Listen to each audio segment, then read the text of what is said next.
Guys আজকে হলো গিয়ে ফোর্থ ইফতারি অফ রামাদান 2026। আই হোপ তোমরা গাইস ভালো আছো, আর আমার পক্ষ থেকে তোমাদের সবাইকে আসসালামু আলাইকুম জানাই দিলাম আজকের ভিডিওতে।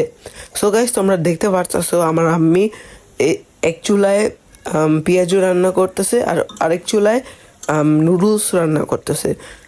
আর অনেক সুন্দর ঘ্রাণ গাইস, আগেই বইলা দিতেছি। আমার তো জিভে লোল এসে পড়তেছিল, অনেক কষ্ট হইতেছিল রোজাটা রাখতে। আর এদিক দিয়ে আমার আম্মি সসেজও ভেজে নিচ্ছে আর নুডলসও রান্না করা প্রায় শেষের পথে।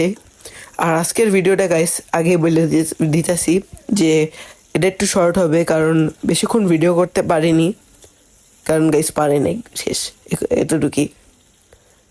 অনেক সুন্দর স্মেল আসতেছিল গাইস, আর থাকতে পারতেছিলাম না, খেয়ে ফেলতে হবে এরকমই মনে হইতেছিল।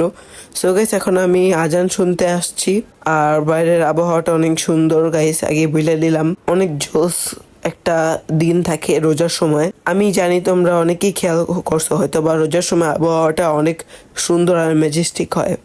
সো গাইস এখন সব কিছু রেডি হয়ে গিয়েছে আর আজানও দিয়ে দিয়েছে। আর গাইস আজকের ভিডিওটা এই পর্যন্তই থাকবে। আই হোপ তোমাদের ভালো লেগেছে। আর আমি জানি অনেক শর্ট ছিল ভিডিওটা, এর জন্য আমি খুবই সরি। তোমরা দেখতে পারতেছো অনেক কিছুই আছে, ওগুলো আমি বেশি কিছু বিস্তারিত না জানাবো না, কিন্তু তাও জানাই দিতেছি। কয়েকটা ফ্রুটস আছে, আর এখানে পেঁয়াজও দেখতে পারতেছো, আর আমরা যেটা খাই আর কি, যে বিটরুটের জুস। এখন গাইস আমরা এখন খাবো। আর গাইস আজকের ভিডিওটা এই পর্যন্তই গাইস, বাই।